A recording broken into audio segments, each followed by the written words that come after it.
The chair at the head of my son's table was nothing special to look at, oak rubbed smooth by years of elbows and holiday napkins. But that night it sounded like a bell struck wrong. It scraped over the hardwood with a howl, and before I understood what was happening, my boy's hands were on my shoulders. In one breath I was seated, and in the next I was on the floor, staring at a napkin that had fluttered down like a white flag no one meant to raise. Candles hissed. Silver winked. Somewhere, the lamb gave off a warm, rosemary steam. I remember Lily's small gasp more than the pain in my hip, and Noah's sneakers squeaking as he pushed his chair back. The room had the stillness of fresh snow, and then my son, Eric. Clear his throat like a man starting a speech he didn't know by heart. "This seat is for my father-in-law," he said. "Get up." I got up. At 68, dignity weighs more than a man imagines. I reached for it the way my hand reaches for the old brass key I've kept on my ring since the first truck I ever owned. I didn't look at Eric. I looked at the chair. My late wife used to say that chairs hold more than people. They hold stories and rules. I'd sat in that chair since she passed, because it was our way of keeping the old promise.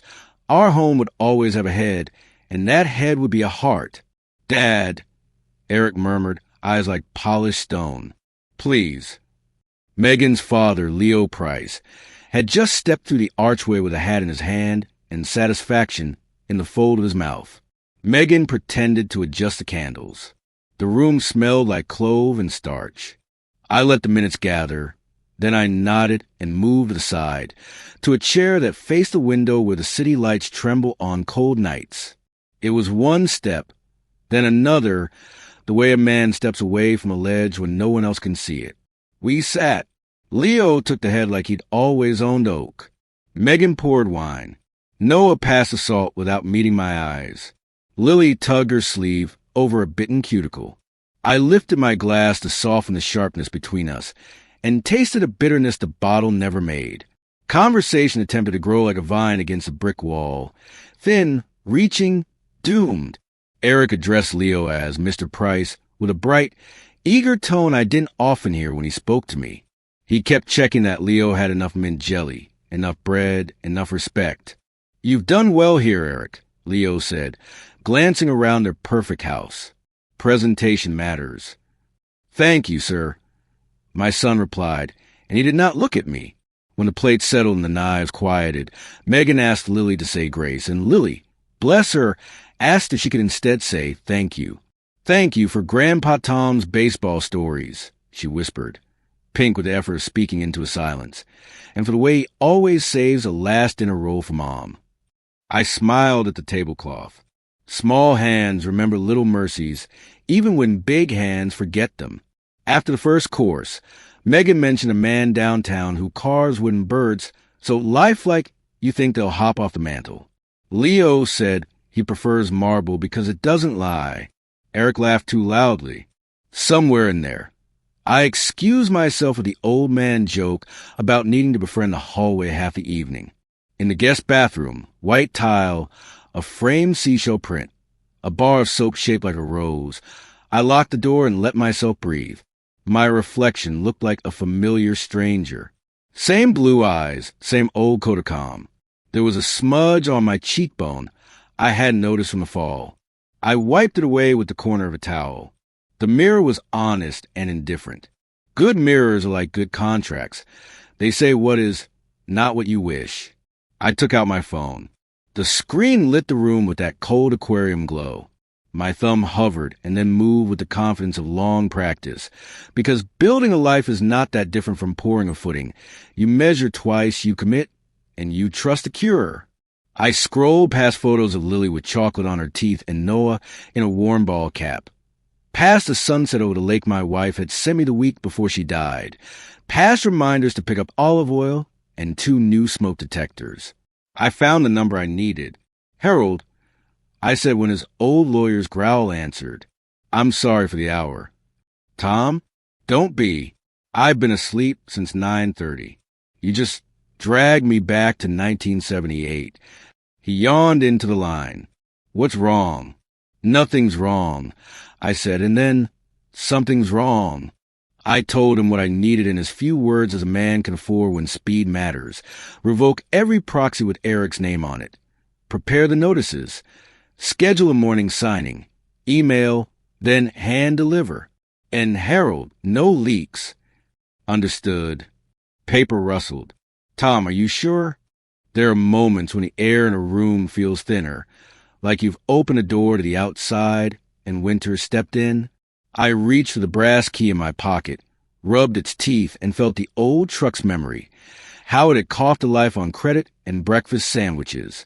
I'm sure, I said. Boundaries aren't anger. They're fences a man builds around what he's responsible for. When I hung up, my phone showed my wife's photo again. Her at the county fair with a lemon shake-up, the sun caught in her hair like a dare. You'd back me, I whispered, though I've never been the kind of man who speaks to the dead for guidance. She'd told me once, don't let comfort turn right and wrong into cousins. That advice had a habit of showing up when I didn't want company. I called Carla next. She's been with the company 26 years and knows where every dollar sleeps. Freeze anything joint with Eric by morning. I said, suspend his cards. Flag the line of credit. I'll sign authorizations at 8. Is there a legal issue I should be preparing for? She asked gently. There's a moral one. I said, the legal will follow. You got it, she said, and the keyboard sounded like rain. Last, I called Omar.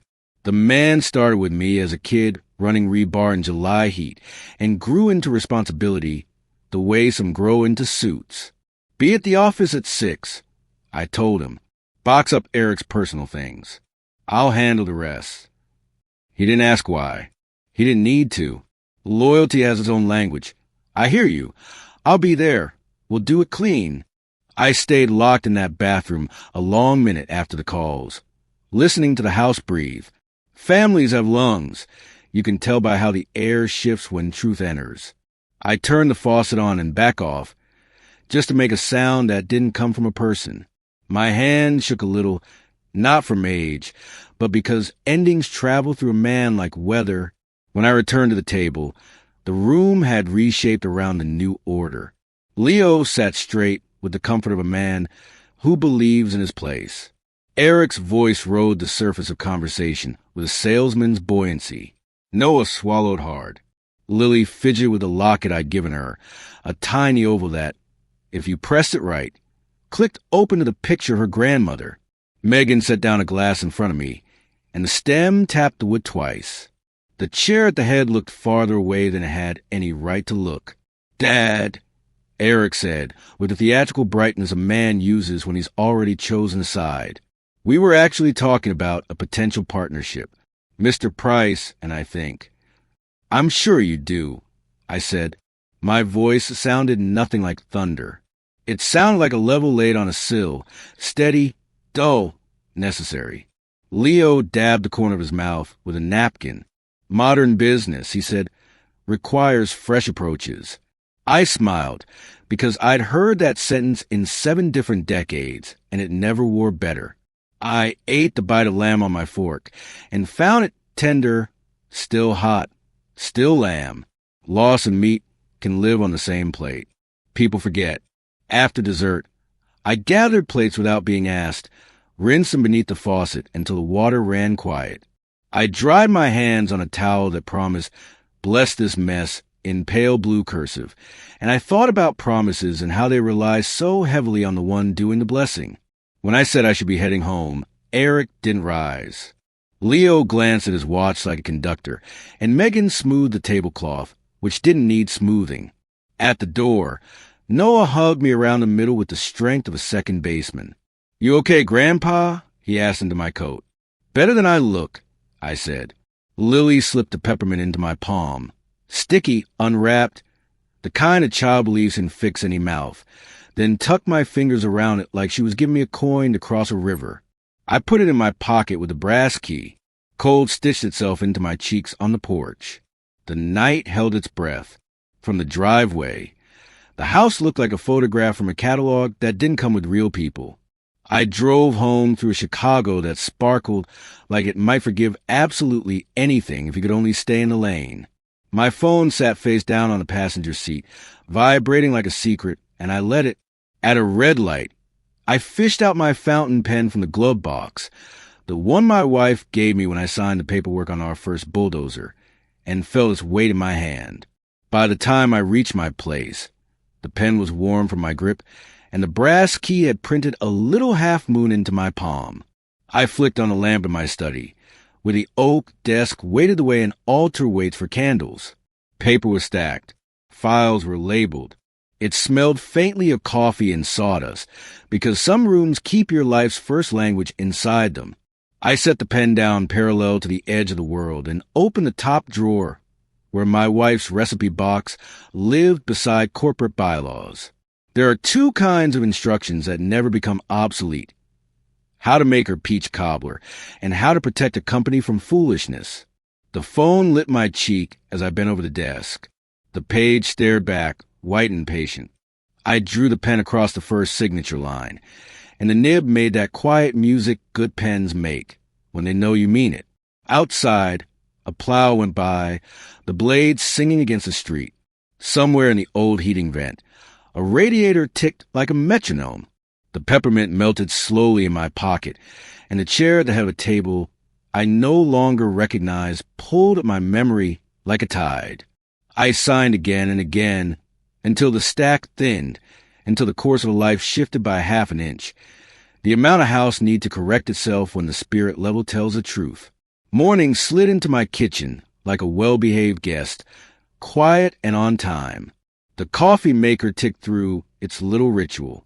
I stood at the counter with my sleeves rolled, the same way I used to stand when a concrete pour was scheduled for a first light. Paperwork has its own form of labor. You still show up early. You still respect the cure. When the doorbell rang at 8 sharp, I already knew the way of the pen in my pocket and the names of the people who were about to witness an old man keep promises to himself. Harold arrived with a wool coat that had seen more winters than some marriages. He stamped his shoes on my mat, shook my hand once, and set a leather folio on the table like a minister laying out a hymnal. Carla followed 5 minutes later, cheeks pink from the walk up my steps, hair tucked under a knit cap her granddaughter had made. We didn't make small talk. There's mercy in skipping it on mornings like that. You understand, Harold said, his voice a ledger. This is final. I understand, I said. Final is a kind of kindness. We started with the formalities. Sign here. Initial there, witness on this line. I read each page even though Harold had read them to me over the phone at 2 a.m. Because a habit of due diligence is a muscle, and I like the way it feels to use it. The fountain pen moved with civility across the thick paper, leaving a trail that shone for half a breath before it sank in. When we reached the revocation of corporate authority, I paused, not for doubt, but for the gravity. I pressed the pen down. Somewhere in the old vent the heater sighed again, like the house agreeing. Carla set her laptop on the table. I've queued the freezes, she said, fingers hovering. With your signature, I'll transmit. Joint accounts, corporate cards, line of credit guarantees. The banks will cascade. Do it, I said, and watched the screen reflect in her glasses like a soft storm. She tapped, waited, tapped again. A small green check bloomed on the right side of her screen. Action completed. The words felt colder than they looked. I would learn later, piece by piece, the way truth walks instead of runs, that at 10:15, Eric's phone began to hum like a hive. Mortgage lender. Credit card fraud prevention. Commercial line of credit liaison. Lease financing. A dozen numbers he didn't recognize. Then 2 he knew very well. I didn't hear his end of those conversations, but I'm a father, and fathers collect the quiet of a house like a dustpan collects the last sweepings. Panic sounds the same in every decade. It's shallow and it rushes. By 9, Harold had tucked the signed pages back into the folio. He looked at me the way men look at a friend who just picked up a beam the width of a hallway. You sure you don't want me to drive? I'm steady, I said. And besides, I patted the brass key in my pocket. This old thing likes it when I turn us over. The morning had that thin winter brightness you only get when a sky can't quite finish its thoughts about snow. At the office, Omar waited by the elevator banks with 2 cardboard boxes and a jaw set to respectful. The lobby smelled like lemon polish and heated marble, the kind of smell that says everything's in its place. "Boss," he said. "Omar," I said. We didn't hug. We didn't need to. On the 5th floor, I unlocked my door with a key. I cut the week we moved in. It turned with a small resistance that tells a locksmith he did honest work. In Eric's office, my old office before I handed him my chair and believed a last name could cover the rest. His diploma stood at attention in a box with his cactus and a photo of the kids at the lake. Omar had made it neat. The desk was a country without fingerprints. In the center, I placed a folded note, written in the same hand I'd used to copy trigonometry problems for trade school and the same hand I used to tuck love notes in a lunch pail. This office is not for you. If that sounds cruel, understand this. Sometimes language has to be a straight edge. No curves, no compromise. The words weren't a door slammed. They were a boundary drawn with blue chalk. A carpenter draws a line not to hurt the board, but to guide it. I signed the appointment letter naming Omar acting CEO and slid it across. He read it once, twice, and swallowed like a man tasting something that's mostly gratitude but has a bite of grief. "I'll guard it," he said. "I know," I said and meant it. We shook hands, a simple grip that said, "Trust is a bridge you maintain." By mid-morning, the emails had gone out. HR, legal. Board notes with their bland subject lines and their mighty content. I kept my coffee warm and my voice even. In the conference room, I told 3 people who had known Eric since he learned to whistle that there would be a change. No one asked for details. Professionals can read a headline even when it's not printed. At 10:50, my phone vibrated across the oak like a small animal trying to escape. "Eric." I let it dance until it settled. Then it buzzed again and again, different numbers stacking themselves like bricks he hadn't chosen to carry. I silenced it and listened to the quiet that followed. Most people believe silence is lack. It isn't. It's a choice not to add more noise when the truth already makes enough. I know how the rest of that hour unfolded, because systems are predictable when you've built your life around them. Eric would have stared at his phone, then at Megan. She would have been cutting fruit or stirring coffee, doing small, useful things, because women who keep homes know that motion helps when hours break apart. Noah would have hovered in the doorway with the posture of a boy who doesn't like to watch a game his team is losing. Lily would have clutched that locket and traced the oval way a child reads braille of a story she wants to stay true. He called Leo. I don't have to guess to hear that conversation. Either Leo's voice is carved from a kind of American stone that says, "I earn what I own." He would have said respect doesn't get built by pushing off its chair. He would have said some version of, "Son, I won't be your shortcut, not after what I saw." Men like Leo make their money hard. They don't spend respect cheap. Around lunch, I walked the site floor of a small renovation we're going 2 blocks over. A lobby refreshed, new terrazzo, updated mailroom doors that wanted to look like they'd been there since Eisenhower. I like being around work that can be touched. Materials keep a man honest. When I ran my palm along the cold edge of a half-set stair tread, grit stayed on my skin like a note you keep to remind yourself. Be careful where you step. Back at the office, Carla poked her head in. "He's here," she said softly. "Let him in," I said. Eric came into my doorway fast, the way a man does when momentum seems like it could replace permission.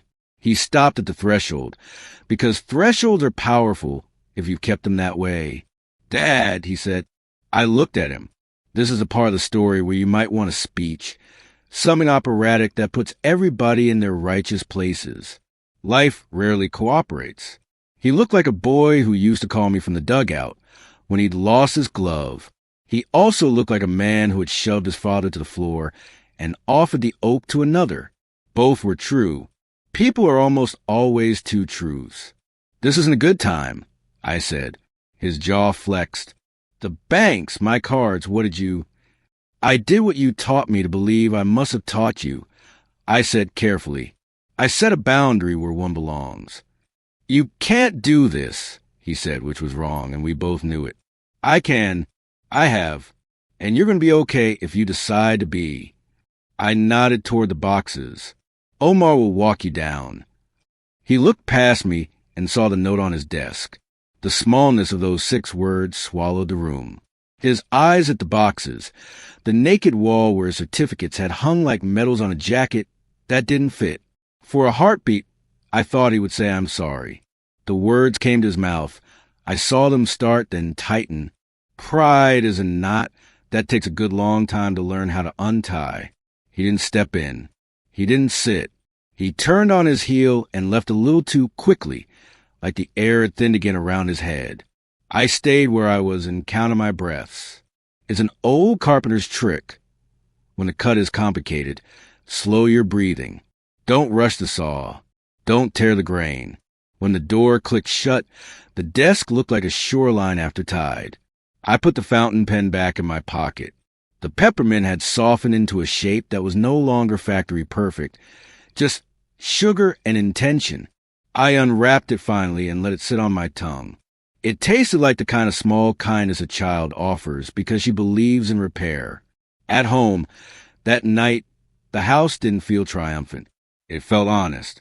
I heated a bowl of soup, one my wife used to call pantry stew, because it never asked the refrigerator to impress anybody. I ate at my kitchen counter with the light over the sink on, because that's all you need to make a room feel like somebody lives there. Then I washed the bowl, dried it, and set it upside down like a full moon on the rack. Sleep came in pieces. At 2 a.m., I woke to the radiator ticking again, that patient metronome. In the dark, the brass key on the nightstand held a small shine from the streetlight. I thought about chairs. I thought about contracts. I thought about love, which is never helped by pretending it isn't also a discipline. Somewhere in the city, a tow truck hooked a car with a low metal sigh, and somewhere else a teenager pulled a blanket over his sister, because she always forgets. The night holds multitudes. Just before dawn, my phone vibrated with a text. Unknown number. 4 words. I knew the cadence of my grandson's politeness before I tapped to read it. Are you awake, Grandpa? The sky was still a rumor out the window. I typed back, always for you, kid. And while I waited for the dots to blink, I closed my eyes and saw a chair, ordinary oak, rubbed soft by years of elbows, holding not authority but memory I intended to guard. A house with a head, and that had a heart. Noah's dots blinked and blinked, then vanished, then bloomed again. Mom says, you're probably sleeping. Sorry if I woke you. I told him there are some people you don't wake. You invite, and grandfathers are on that list. He waited a beat, and then the truth a boy can't hold alone arrived fast, like a ball off the bat that finds your palm before your brain. Dad's phone won't stop. Mom's mad at the phone like it's a person. Should I come over after school? I told him I was working, but that my door was always unlocked for him, which is a way to say I'll cross any room you need me to, even if you never ask. He sent a thumbs up, because boys his age say more with that cartoon than I ever could with paragraph. The sun tried a little that morning and failed. Light lay across the kitchen in thin strips like it had gone through blinds that weren't there. I put on the old canvas jacket that still smells faintly of cedar and diesel, slid the brass key into my pocket because I am, at heart, a man who checks for tools before he leaves a room, and drove into a day that had already been decided. What I know about the next few hours comes the way knowledge usually comes in a family after a fracture, in pieces, in retellings, in the small exactness of remembered lines. One of the bank calls arrived while Eric was pouring orange juice. The voice on the other end was polite and functional. Polite is worse than harsh when your roof shakes. It makes the world feel like it won't even raise its voice for you. He said something about a guarantee, about a clause, about immediate demand. He made the mistake most frightened men make. He argued with the wording instead of hearing the sentence. Another call. Another. By the 4th. He had his phone on speaker, and Megan was pacing in slippers that never see the street. There must be some error. she kept saying to the air that wasn't on our side.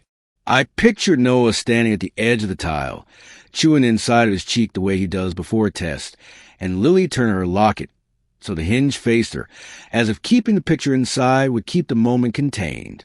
Megan is steady by nature. I've always appreciated that about her. Steady people don't escalate. They rap. She wrapped the kids in the ordinary. Backpacks, she said. Hats. The ordinary is a lifeboat. You can row a good distance in it before you realize your arms are going to hurt. By mid-morning, Eric did what men do when the ceiling lowers. He went looking for a taller room. The taller room he chose was my office. And we already know how that ended. There was a tow truck later. I heard it in the telling because everything that moves heavy things has a sound I've memorized. Metal on metal. A ratchet strap. A signature no one wants to sign. He followed the car on foot until he realized there is no dignity in walking behind what's been taken. Then he kept walking because sometimes forward is just forward. Around lunchtime, I drove to a site on LaSalle where a vestibule was becoming what the architect called more gracious, which is a fine phrase for adding light, and 3 inches of stone you'll feel more than see. The glue had that sweet chemical smell that lets you know you should open a window. I pressed my palm to the wall and found the scene we meant to hide. You never hide a scene by pretending it isn't there. You hide it by aligning everything around it so clean that the line becomes the least interesting thing in the room. My phone hummed again. Carla, FYI, she said, because she is allergic to drama. The cards are hard-blocked. Wells called. They're not used to not being persuaded. Because we hire for conviction, I said. Because we hired you, she said, and then softer. You okay, Tom? Yes, I said, and meant the kind of yes a man says when 2 tides are pulling at him and he's learned how to lean. I ate a ham sandwich at my desk, the kind cut in triangles because that's the way my wife made ordinary feel like care. The bread left a soft line on my tongue. The mustard had more bite than I remembered. When I stood to toss a napkin, the corner of the oak desk caught the light, and I saw the shadow of my fountain pen. I don't know why that made me think of my wife's recipe box, but grief is associative. It drives with the radio on scan and takes whatever song arrives. I slid the drawer open and took out a card stained with peaches. Cobbler, Rose's Way. I trace her handwriting. She formed her R's like a woman who expected people to take her words seriously. I put the card back where it belonged. The day unfolded in its plain clothes. Eric called Leo and learned that pride is expensive in every currency. He went home and put his hand on the back of a chair as if touching what could organize a mind. Megan asked him a question a good wife asks when the world is tilting. What are we going to tell the kids? The answer came from the other room and was 12 years old. Tell us the truth. Kids have a way of smuggling truth into a house without checking with the grown-ups. In the late afternoon, I drove past a small church where we had once wrapped toys with the union guys and their families. I pulled over without planning to and sat a minute, listening to the heater blow not quite warm air on my ankles. Work boots clacked on the sidewalk. Laughter belonged to the kind of men who tell jokes by starting with the punchline. I let the engine idle and watched the guy prop open the church door with a wedge that had been painted red too often. Inside, the hall smelled like powdered sugar and second-hand coats. There is a mercy in places that know your name without your last name, and a church basement is one of them. I didn't go in. I drove instead to the old hardware store where they still cut keys by feel, and you can buy 1 hinge instead of a 12-pack. The bell over the door had a crack that made it ring with a little wobble. Afternoon, Tom, Frank said, because Frank has been an afternoon in this town for 40 years. I bought a spare of the brass key, because superstition isn't the right word for what a man does when he respects redundancy. I had them stamp a tiny T on the shoulder. I like to know what's mine by touch. When I got back in the truck, dusk had grabbed hold of the skyline and squeezed until the glass gave up its blues. My phone lit with a message from a number I didn't have saved, and the words sat there like a decision someone had set down and walked away from.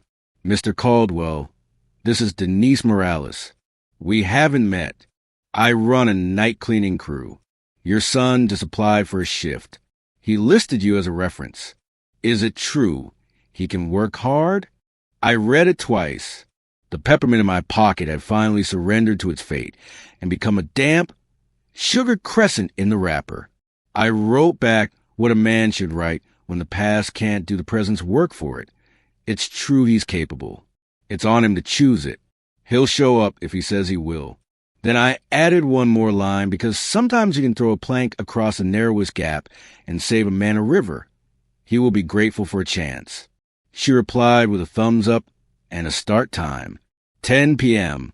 There was a time in his life when Eric thought midnight was a joke the night told on the morning.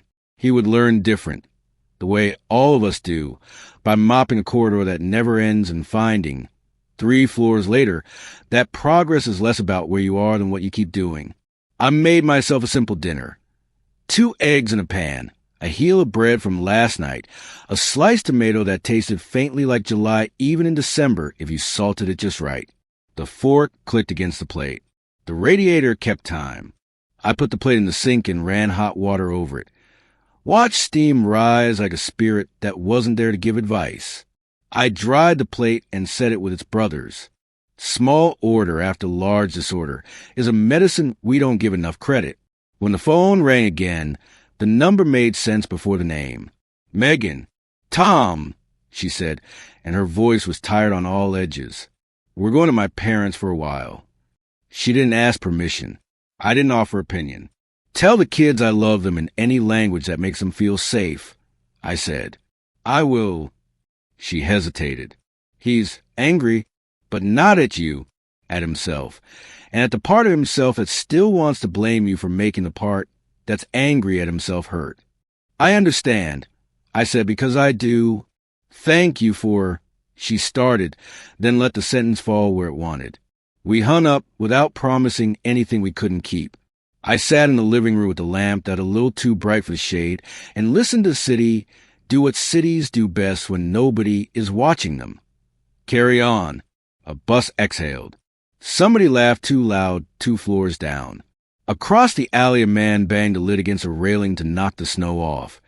He swore softly when it slipped and clanged. I pulled the brass key from my pocket and set it on the coffee table.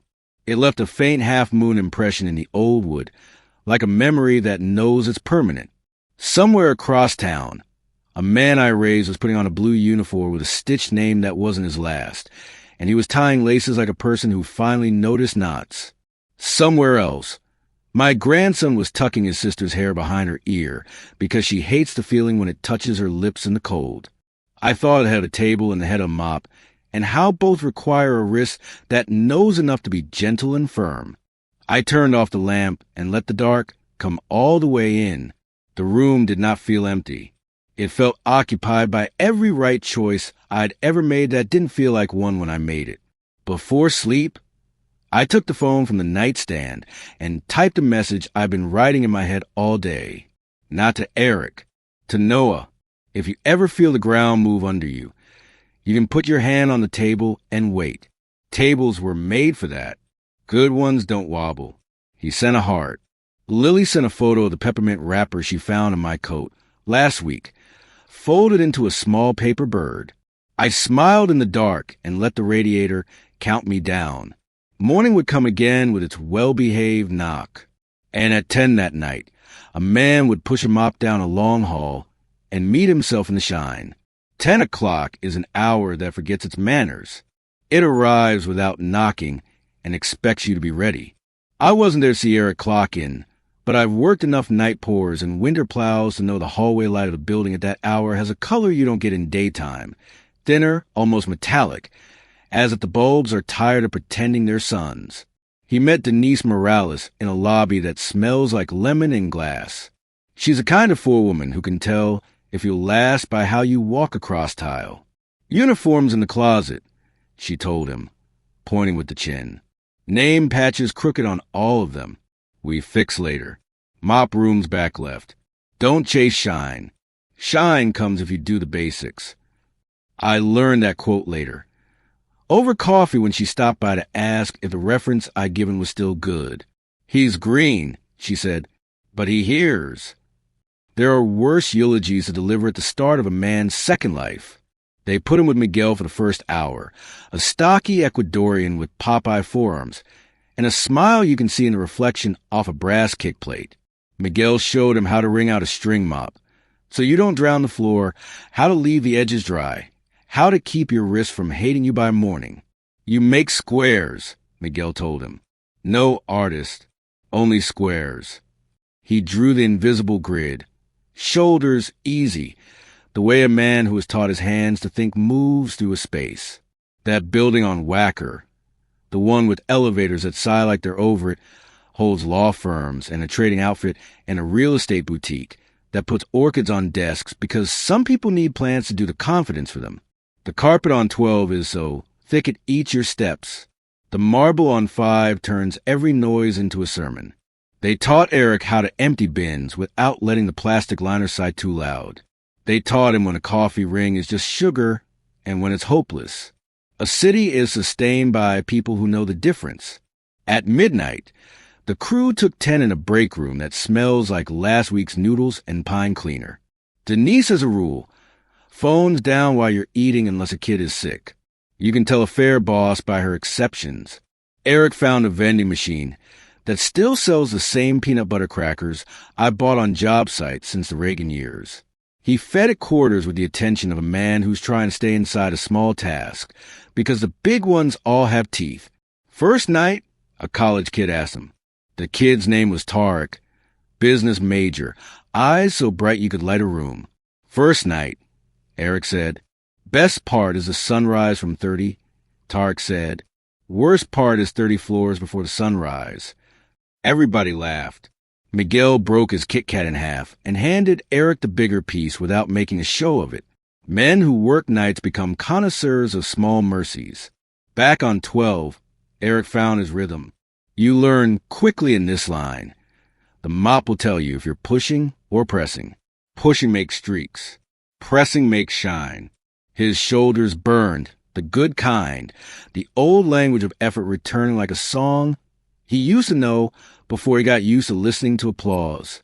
He carried a gray tote of supplies down corridors that could double as mirrors and learned to tuck the rag into his belt the way Denise did. Efficient, not dramatic. Around 1:30, a suit with too much cologne came out of corner office. Saw Eric and flinched like labor was contagious. "Didn't expect anyone," the man said, gathering papers like a magic trick. "With a night," Eric said, and the man nodded as if that explained everything. In a city, somebody is always moving a broom while somebody else sleeps. Civilization depends on polite ignorance and the quiet industry underneath it. At 2, a window showed him a view I've loved my whole adult life. The river black as a spilled secret. The bridges lit like bracelets. The low fog making halos where it met heat. He set the mop aside and let the city look back at him. He knew, because he's my boy even when he's not himself, that the feeling inside him wasn't humiliation. It was something rarer and heavier. Humility picking up its tools. I know, too, that he thought of Noah and Lily right then. He told me later that their faces arrived the way faces do in the middle of a job. Whole, not as a montage. Noah's serious listening. Lily's lip tucked under the corner of a front tooth that hadn't decided if it was staying. He texted them at his break, a photo of the city like a postcard no one sends. "Doing okay. Proud of you, too." Lily sent back a sticker of a mop with sparkles. Kids can make wholly out of anything if you let them. While he made squares on 12 and 14, I sat in my study with the lights off, letting the house do its creaks. The fountain pen lay on the desk where I'd left it after the morning signatures. The brass key on the blotter looked like a tiny wrench for a toy no one builds anymore. I thought about letters, not legal ones. The kind where a man uses words to tell the truth without trying to purchase anything with them. Rose once told me, when we were very young and the only problem we had was rent, that good apologies don't ask for change. They report it. If you have to ask me to believe you, she said, you already know what I believe. Her recipe card for a cobbler whispered starch, sugar, nutmeg across the drawer like a hymn. I pulled a legal pad close and wrote a sentence I didn't intend to send anyone. Boundaries are where love learns its manners. The line landed with that small thud an honest thing makes when it sits down. The phone stayed face down. I didn't need Denise's updates or Carla's confirmation or Harold's reassurance. Sometimes a man has to sit alone in the dark and let the night be what it's always been. Not the enemy of day, just its necessary other half. On the far side of 3, Eric and Miguel tackled the restrooms on 15, which is where humility does its postgraduate work. It's not just porcelain and product. It's the willingness to care for a room no one will ever thank you for making decent. Miguel told him a story about the first time he sent money home and what his mother bought. Shoes that didn't blister and a pressure cooker. You make things shiny here, he said, but you make things easy there. By 4:30, your bones know the minutes by taste. Denise called out the last push the way a coach calls a final drill. Corners, she said. Don't leave corners. Buildings tell on you in their corners. Eric learned the little dance of the caution sign, the triangle you set like a yellow prayer, and how to stack the totes in a way that doesn't bow the shelf. He learned the mop's mind, how it holds water when you ask too much of it, how it gives when you stop manhandling it and let gravity help. He learned, in other words, about partnership with a tool. That knowledge was always going to save him. I wish I had remembered sooner that the head of a table and the head of a mop share a word and a posture. On 30, the sky began its slow unbluing. The first line of silver above the lake looked like someone had taken a carpenter's pencil and drawn a horizon where yesterday had forgotten to finish the job. Tarek stood at the window with a paper cup of bitter coffee and gave a low whistle. This is the part, he said. Eric took a picture he never posted anywhere and put in the album where he keeps Noah's first mitt in the shape of Lily's laugh. The floor smelled like clean, which has a fragrance you recognize even if you can't bottle it. They clocked out when the birds started their optimistic work outside the loading dock. The dock light hummed its one-note song. Miguel smacked his shoulder and said, "Tomorrow, same squares."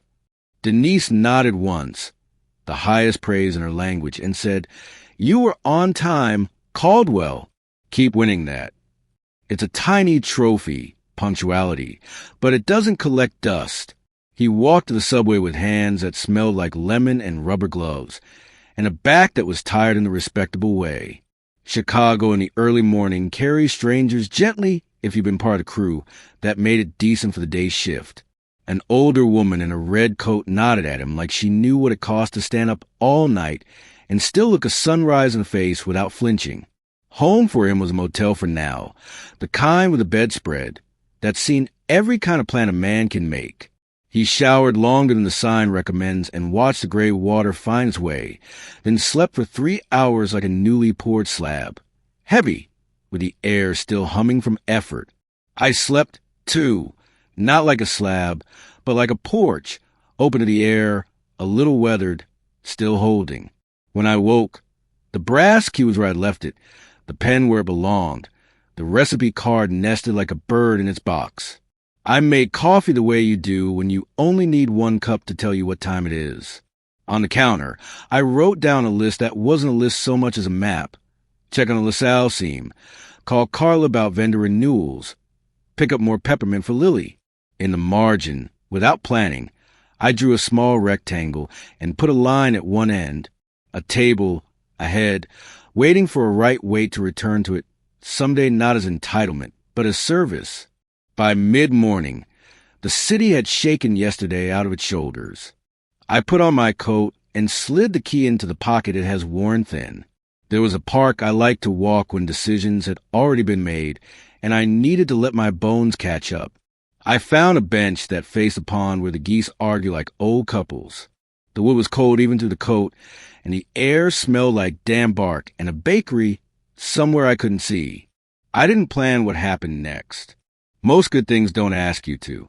I looked up at the sound of an old rival's laugh carried on cold air, and beside it, unmistakable as a name you've known since crib sheets, the gentler tone of man I had never expected to call friend.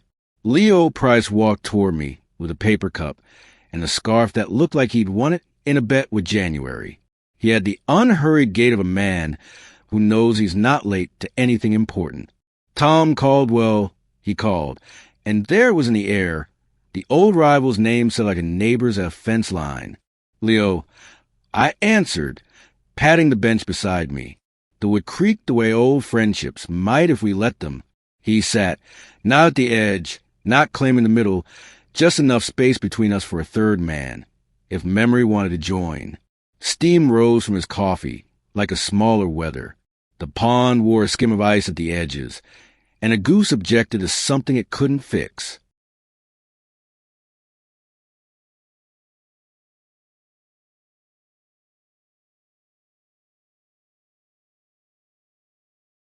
I owe you an apology, he said without trimming it, for being in the room last night when your son forgot what room is for. You don't owe me anything but your own standards, I said, which, from where I sat, were intact. He nodded, the kind of nod men use when they've paid for the right to keep their chins level. I told Eric as much when he called, he said, and I told Megan this morning that my door is open to the kids. She'll bring them Sunday. We won't talk business in front of them.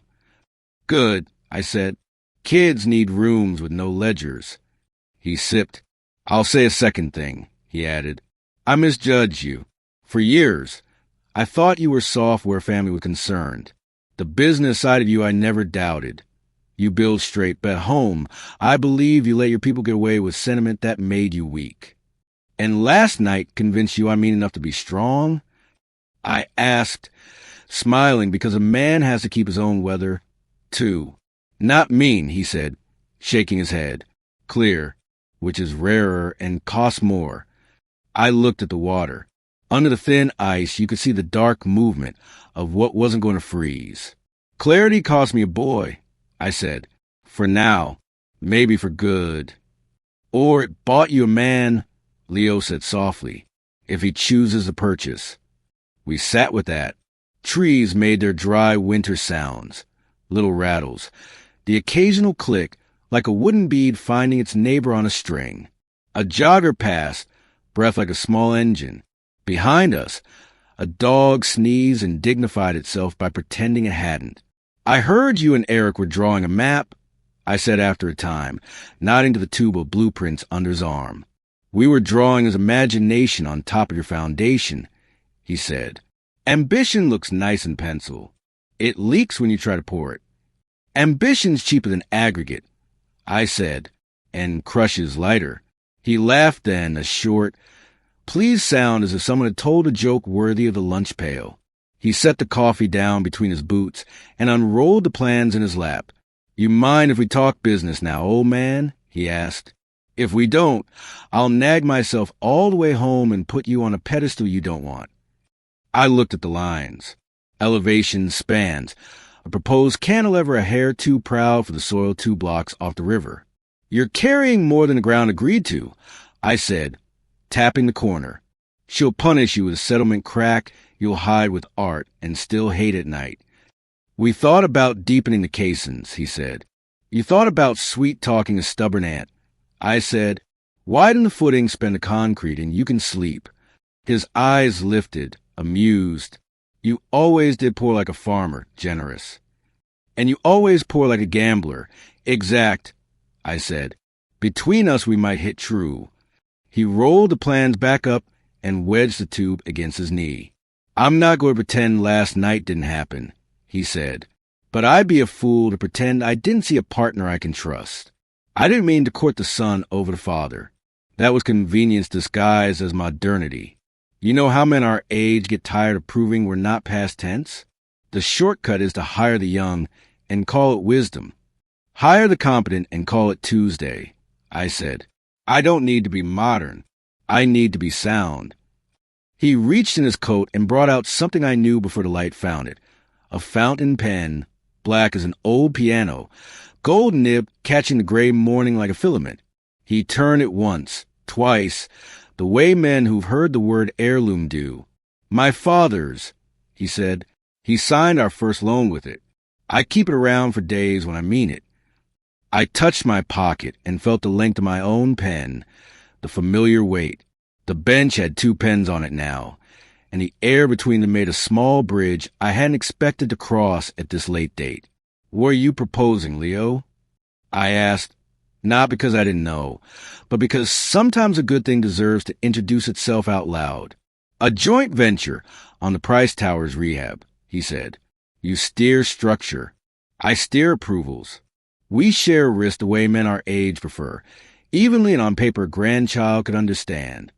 And we keep our kids out of the room until they're invited, I said.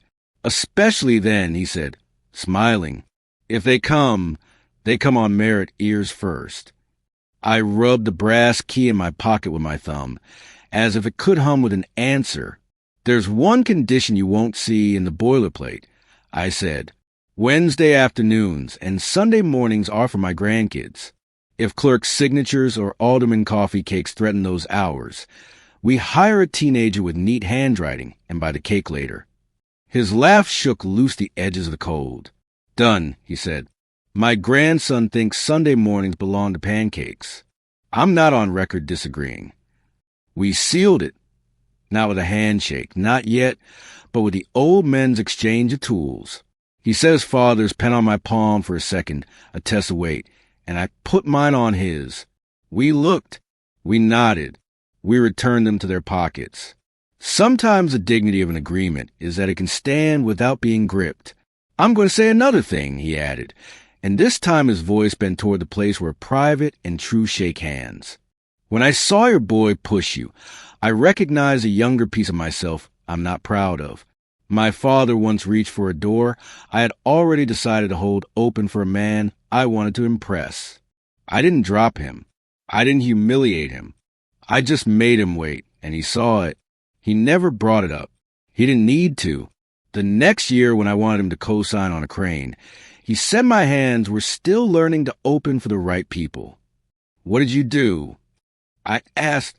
I learned to open a door without looking around to see who saw me do it, he said. It took longer than I admit. It took my wife. We let the quiet do its work. Geese argued again. A wind found its low note through the brittle reeds. Across the path, a woman lifted a toddler into the sky, and the child laughed because gravity is negotiable at that age. I won't chase your son, he said finally, and I won't hide from him. If he asks me for a job, I'll hand him a broom and see if he recognizes a handle. If he asks me for a desk, I'll point at a broom and see if he recognizes a handle. That's fair, I said. What will you do? He asked. I'll love him in ways that don't require me to lie, I said. I'll make room for Noah and Lily without hiring their father back into a place he hasn't rebuilt. And I'll go home at the end of the day with clean hands and a clear line down the page where work stops and family begins. He lifted his cup to that. We sat a few minutes more with our coats, open to show the day we weren't afraid of it. When we rose, he clapped my shoulder and the weight of a different decade rolled down my back like a good stretch. Send your man to my office, he said. We'll get the papers drafted. We'll both bring our pens. We'll show the city what happens when 2 stubborn fools decide to build something that outlives them. Bring pancakes, I said. The clerk reads faster with syrup. We walked separate directions along the curved path. 2 old dogs who finally stopped barking across the fence. When I reached the street, I turned my collar against a new wind and slipped the brass key deeper into my pocket. It rested there the way it always has, warm from my palm, heavy with doors that open when they should. On my way back to the truck, I passed a storefront window that still had tinsel in it from a holiday no one had taken down yet. In the glass, I caught a reflection that wasn't mine, a tall man in a blue work jacket, hair damp from a shower, watching 2 older men part ways with the easy formality of respect. He didn't step closer. He didn't wave. He lowered his eyes the way a student does when he decides to listen from the back row. I didn't call out. I let the city put us in the same frame, and then let the frame empty. Some lessons arrive better by observation than invitation. Back at the office, the secretary at the front desk handed me a manila envelope with Harold scrawled across a flap. From earlier, she said. Inside, the final copy of the revocations slid against the engagement letter like pages that knew where they belonged. I put them in the safe beside the recipe box because not everything in a steel drawer has to wear a suit. I spent the afternoon where I prefer to prove my usefulness, walking the LaSalle vestibule, listening to Stone, knocking a knuckle against a hollow that wanted sound insulation. I signed 2 timesheets and a delivery slip for sealant. I took a call from Lily, who wanted to know if peppermint came in a flavor called snow. I told her if it didn't, we'd invent it. As the light lowered, I drove past Eric's motel, without pretending I wasn't. A blue curtain, a dented ice machine, a vacancy sign that didn't care about the word dignity. I didn't stop. He didn't see me.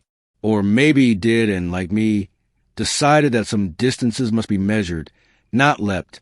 At home, I laid both pens on the desk, mine and the borrowed echo of Leo's in memory, and thought about writing a letter I would not send. I picked up my own instead and uncapped it.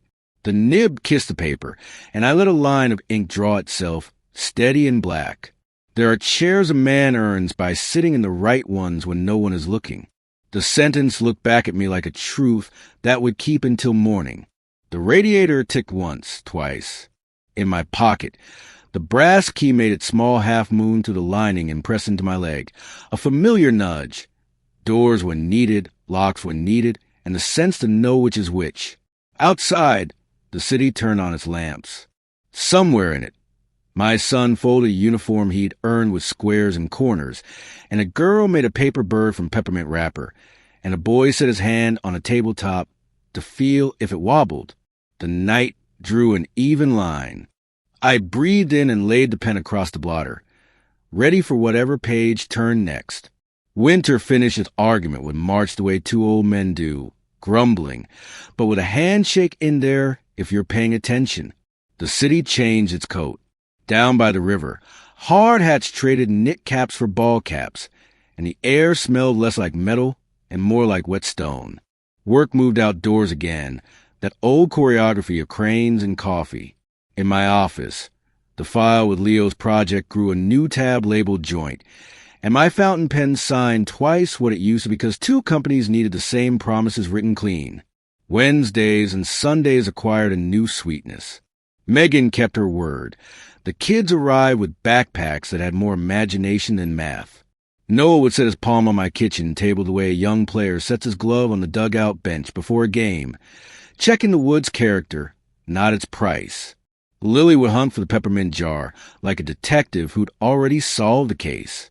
We walked to the corner bakery and shared a cinnamon roll the size of a steering wheel, because a good life requires disproportional pastries now and then. On a Wednesday when the sky couldn't decide between rain and light, Noah asked the question a boy his age has every right to ask a man like me. He turned the baseball in his hands, thumb deep in the laces, and kept his eyes on the stitches. Are you ever going to forgive my dad? I set my coffee down, because adults owe respect to hard questions. Forgiveness, I said, isn't a switch. It's a road. I'm on it. But sometimes you walk that road without the person who hurt you, because that's how both of you learn how to travel like better people. He nodded like a man negotiating fair terms. He works at night now, he said. He doesn't complain when I call in the afternoon. He just says he's proud of my grades and asks what I ate for lunch. He asks more about lunch than he used to. Lunch matters, I said. It's where a day decides what it can carry. Lily, who had been constructing a bird out of a peppermint wrapper, placed it on the table between us. If I put it here, she said, it looks like it's going to fly, but if I move it to the edge, it looks like it's thinking about it. Noah smiled without permission. You're weird, he told his sister, which is sibling speak for don't ever stop. After I dropped him at Megan's, I drove to the Price Tower site to meet Leo and the structural engineer who never strings a sentence longer than 9 words. We stood with hard hats tilted back and looked up at a century of brick brace for a new century of glass. You widen those footings? Leo asked. Wider than your patience, I said. He grinned. Then this'll stand when neither of us do. Back at my desk, Harold's email pinged with the kind of subject line I prefer. One word, a verb, recorded. Documents, minutes, filings. The legal engine humming. I signed 3 payments to subcontractors on a LaSalle job and 1 to a church pantry, because a town runs on more than sealant. The fountain pen balanced in my hand, like an old friend who still surprises you with a joke. Evenings, when the radiator had nothing urgent to say and the window screens lent the noise of a city keeping itself busy, I found myself thinking about Eric at awkward hours. It's a habit fathers cultivate, a radar for the invisible. I imagine him checking the clock in a break room that smells like oranges and microwaved rice. Imagine his name patch slack on one corner. Imagine that moment when a mop stops being a stick and starts being a tool. You can tell it's happening when a man's shoulders make less sound. Denise called once, unasked, to tell me nothing that needed telling. He was early, she said, like a judge pronouncing something lighter than the truth. He asked for the dirty floors first. He's quiet. Quiet can be lazy, but this isn't that kind. It's the kind that learns. Thank you, I said, for seeing the difference. Thank him, she said. He's the one making it. Spring tightened the JV with Leo into its bolts. We moved through the choreography of permits and bids, alderman meetings, and neighborhood boards that wanted to be sure they'd still recognize their street when we were finished. We brought donuts to meetings where nobody said thank you until we'd left, and we brought drawings to meetings where the thank you arrived before the coffee. In a men's room at City Hall, I caught my own eye in a mirror and thought, not for the first time, that a man is luckiest when his work that demands more virtue than talent. On a Sunday morning when Noah's hair refused to take a comb like a suggestion, he pulled his chair closer and lowered his voice to the private register boys use when a mother is in the room. Grandpa, he said, if Dad wrote you a letter, would you read it? I'd read anything your father put in my hand. I said, reading doesn't require agreement. It requires attention. He seemed relieved in a way that made me understand he hadn't asked in the moment. He'd been carrying it. Lily slid the peppermint bird into my jacket pocket without comment. The brass key bumped against it, and the two made a little conversation when I walked metal and paper negotiating a neighborhood. That night, after the kids were with Megan, after the JV calendar reminder chimed about a Monday 9 a.m. when the inspector, who hates Mondays, I poured myself a cup of plain tea. I didn't want it and took it to my study anyway, because ritual is part of dignity. The house smelled like the past. Coffee grounds, lemon oil, dust that isn't just dust. I opened the drawer where Rose's recipe card slept and found the one that reads, in her hand like ribbon, write him when he can hear you. She'd met me back then. She meant the boy we raise now. I closed the drawer, because advice is best when it doesn't bang around loose. I didn't know it then, but across town, at a small table in a studio apartment that had been assembled from classifieds and elbow grease, Eric sat with a pen he'd bought for $5 because cheap ink can still tell the truth. His uniform hung from a hook to dry. His hands were red at the knuckles where the winter chemicals find skin. He had a paper bag of groceries on the counter like company. He started a sentence and crossed it out, started another, stared at the window where his own reflection made him look older and kinder in the same glass. He tried Dad, and then set the pen down the way you put a tool in the wrong spot, so your brain will trip over it if the word isn't earned. He wrote Tom, and paused, and Mr. Caldwell, and paused longer. At last he wrote Michael, as if borrowing a name from another version of our story might save him from a weight of ours. He crossed it out and laughed once at himself, because that wasn't our story and he knew it. He began again. Dear Tom, and then this isn't a request. It's a report. He wrote about squares and corners, about Denise and Miguel, about the sunrise on 30 and the way Tarek uses the word hustle like a compliment, not a threat. He wrote, I push you to the floor because I want to be seen by a man who didn't raise me. I took the chair because I forgot that a chair isn't given to be sat in. It's given to be protected. He wrote, I don't ask you to change your mind. I ask myself to keep changing mine. He wrote, I'm working nights because daylight wasn't teaching me what I needed to learn. He wrote, I'm proud of my kids. I want them to be proud of me for something I built without your name. He didn't ask for a meeting. He didn't offer a plan. He told the truth.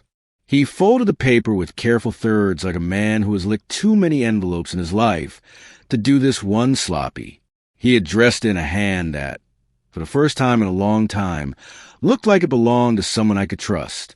He walked it to a blue mailbox 2 blocks down. On the way, a woman in a red coat nodded at him, and he nodded back, remembering her face from a morning train he had earned. The box swallowed the letter with that particular hollow thud that says, Now time will take a turn. 3 days later, my mail sat in an untidy stack on the hall table, because sometimes a day doesn't begin with bills. I made coffee. I took a shower. I rubbed a thumb across the brass key until it warmed. Finally, I flipped through the envelopes and saw his name. The weight of it landed in my hand, like a small tool I used to know how to use. I didn't open it standing up. Some things you sit for. At the kitchen table. The same one Noah tests for wobble. The same one where Lily places her paper birds. I slit the envelope with the back of a butter knife. Old school. And slit the letter out like removing a nail without damaging the wood. I read it once without breathing, then again with too much. The sentences were straight. No padding, no purchase. The part about the chair found its rightful wound and didn't ask for gauze. The part about the mop found my respect and didn't flaunt it. When I finished, I didn't rush to an answer because speed is rarely the dialect of wisdom. I folded the letter back along its honest creases and set it on the oak as if the wood and the paper had business with each other. I walked to the study, opened the drawer, and took out the fountain pen. I uncapped it with the care you give a memory that still works. The nib was clean, the ink patient. I held the pen over a fresh page and let the first words gather. They came slower than usual, which felt right. I would not apologize for boundaries. I would not withhold blessing where it was due. The radiator ticked twice, as if to say, that's the tempo. I began, I received your letter. I read it twice. I am glad you are becoming the kind of man I hoped you'd be. I paused and saw the brass key on the desk catch a thin finger of afternoon light. The next sentence waited, polite and insistent, like someone at a door who knows you're home. I set the pen down and let my hand rest, palm flat on the cool paper. The way you calm a table that's acquired a wobble no one invited. The house had that library hush it gets in mid-afternoon when the city is busy elsewhere. Outside, a delivery truck huffed and moved on. A neighbor's dog half barked at nothing in particular. I read Eric's letter one more time, then leaned into the space on my page where an answer belonged. I received your letter. I read it twice. I am glad you are becoming the kind of man I hoped you'd be. The sentence sat squarely, no wobble. I continued, choosing words with the same care I use when fitting a new hinge into an old jam. This isn't reconciliation. This isn't punishment either. Think of it as a ledger that is finally written in the right columns. I don't love you more or less than I did before. I love you differently, without sponsorship, without shortcuts. You don't need my chair to be my son. You need your own chair, earned by how you sit in it when nobody claps. I paused, listening for the radiator's tick I come to trust as a metronome for caution. It obliged one, too. I let memory in, not the soft-lit kind that edits out the bad, but the kind with true color. Eric at 8, eyes fierce with concentration, trying to drive a nail straight and staring at the bent result like it had betrayed him. Eric at 16, jaw set, asking to take the truck alone for the first time. Eric at 30, flushed with victory over a bid he'd barely read, celebrating like he'd won a war. You don't erase those versions. You lay them next to the current one and look for the line that connects them. About the chair I wrote, you named it plain. A chair at the head of a table isn't a crown. It's a responsibility. The best men I've known didn't guard their seat. They guarded the people around it. On the night you pushed me, you were trying to earn a man's approval by spending a different man's dignity. Leo didn't need that kind of respect, and I didn't deserve that kind of treatment. Our choices arrived on our doorsteps the next morning dressed as consequences. I will not pretend their clothes don't fit. I set the pen down again and let my thumb worry the brass key in my pocket. I've rubbed its teeth smooth over the years. Comfort, prayer, habit. The kitchen clock clicked past 3. I could smell a hint of coffee that didn't exist anymore, a ghost in the morning pot, and the clean lemon of the oil I'd used on the desk last weekend. Your work matters, I wrote next. Not because it redeems you. Work doesn't do that. It tutors you. A mop, a level, a ledger. Each teaches a posture that transfers. You can hand that posture to Noah and Lily without ever saying the word proud. They'll see your shoulders and hear your tone. Children read their parents' lives like captions under photos. Make sure the pictures deserve the words. I signed my name once, then reconsidered and added one more line. Simple and expensive. If you stay on this road, I will be proud to die knowing you walked it longer than I did. It's not a thing a father says in a first response. It's a thing this father needed to say exactly once. Exactly here. I folded the page along careful thirds and slid it into an envelope that didn't crackle with formality. The butter knife did its quiet work again, and the flaps sealed with that small satisfaction you can't fake. On the way to the mailbox, the air carried the smell of thawed dirt and hot brake pads, that particular city mix that announces March like a parade with no band. A mail carrier half-jogged past with the easy gait of a person who knows her route better than her kitchen. I raised a hand. She raised hers. The box accepted my letter with a dull, faithful thud. There's comfort in an old mechanism doing its job. 3 days later, at the end of his night shift, Eric found my envelope lying face down on the mat of his studio, like a cat waiting for permission. He pressed a palm to it first, as if lives transmit through paper. The room smelled faintly of bleach and the unmistakable piece of a space that has learned its owner's routine. He set the envelope on the little table next to the single plant that refuses to die and took a shower to wash the building off. Then he toweled his hands dry like a man preparing them for a handshake and sat. He told me later, gently, without performance, how he opened it with the corner of a library card because he didn't own a letter opener, how he read the first line out loud just once, so the walls would hear what a father's voice looks like on paper. He read slowly, and I imagined the muscles in his face shifting through recognition, regret, a small flare of offended pride, then something quieter that loosens a jaw when a man decides he doesn't need to argue with what's true. He didn't cry. I don't blame him. Tears aren't the only evidence of weather. He read the last line twice, circled in the air with his fingertip, like he was tracing a headline, then placed a letter on the table and set his palm on it, as if to keep it from sliding away, as if to say stay. He made eggs and burned the first one and laughed in the empty room, because humor signals survival in any habitat. He tucked the letter into the same drawer where he keeps the kids' school photos, and a small coil of blue tape labeled for when things actually belong somewhere.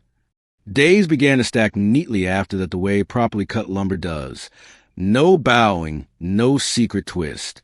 The joint venture with Leo traded sketches for steaks. Our crews widened footings without complaint. The rebar grid shining like a promise before the pour.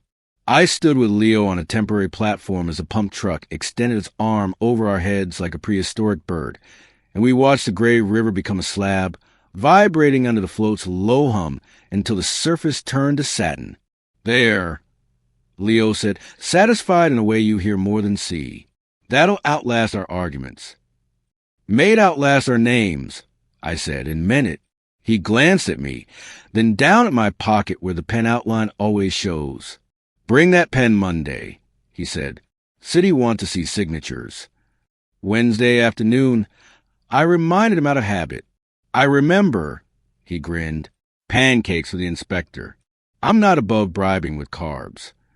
That Wednesday, Noah noticed a new JV tab on my office file and asked unprompted, Who is Leo? I told him the truth. A man who used to test my patience and now strengthens my work. A neighbor on the long street of years. Lily found the peppermint jar was a little low and wrote a grocery list on a sticky note with serious concentration.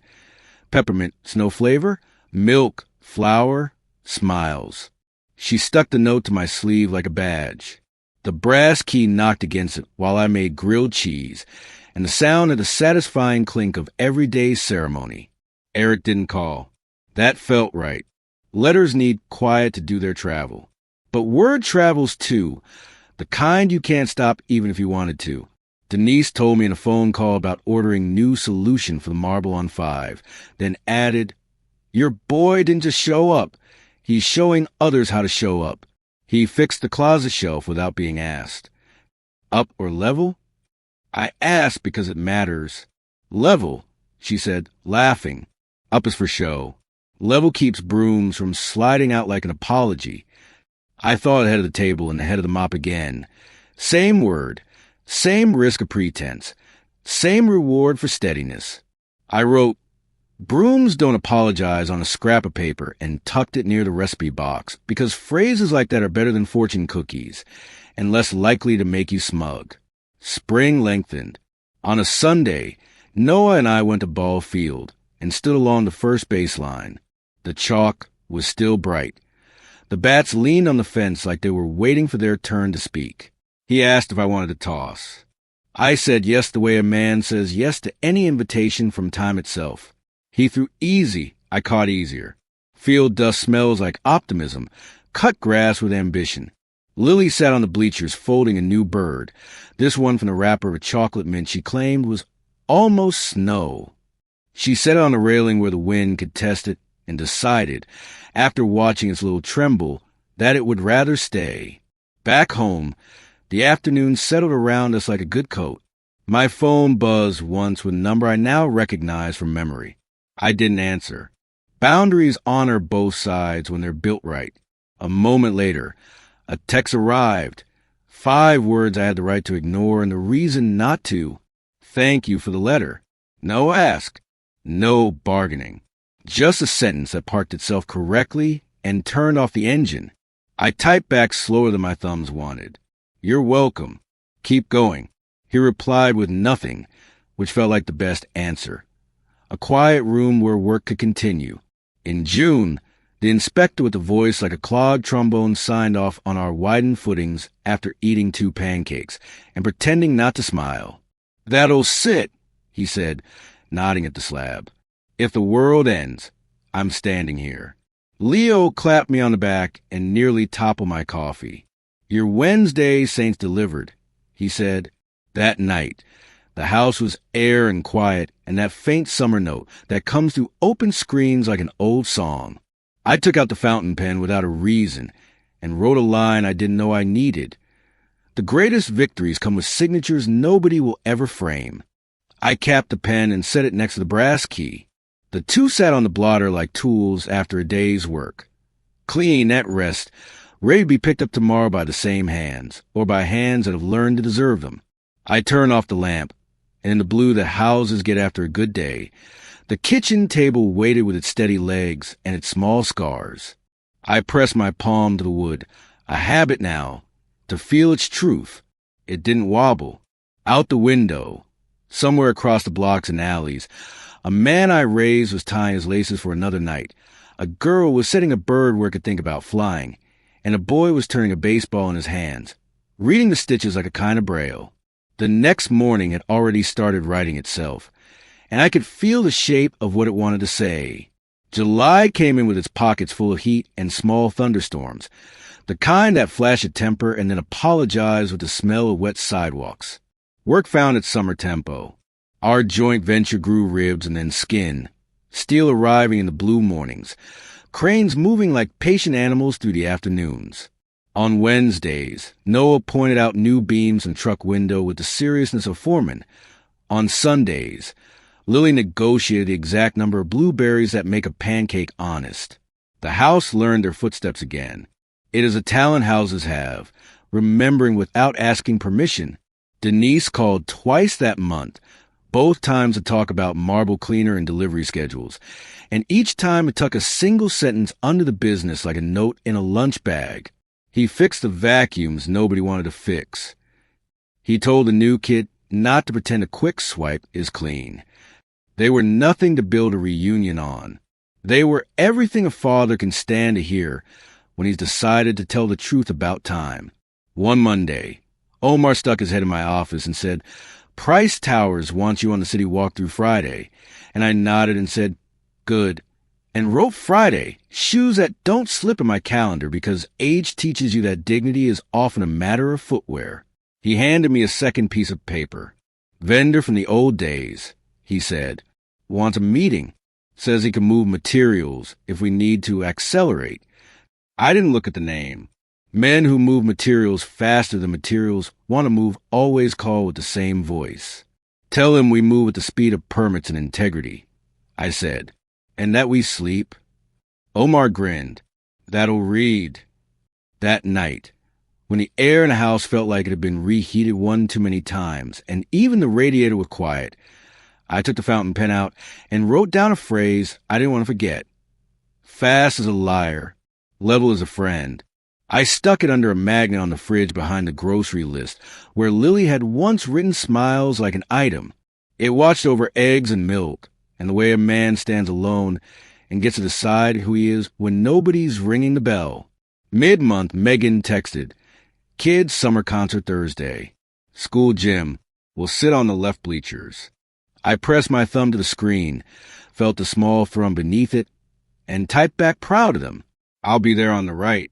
Boundaries aren't walls when you build them for love. They're lanes. They let everybody move without collision. The gym smelled like floor polish and ambition. Folding chairs scraped. A row of grandparents practiced, sitting very still. Lily found me before the music.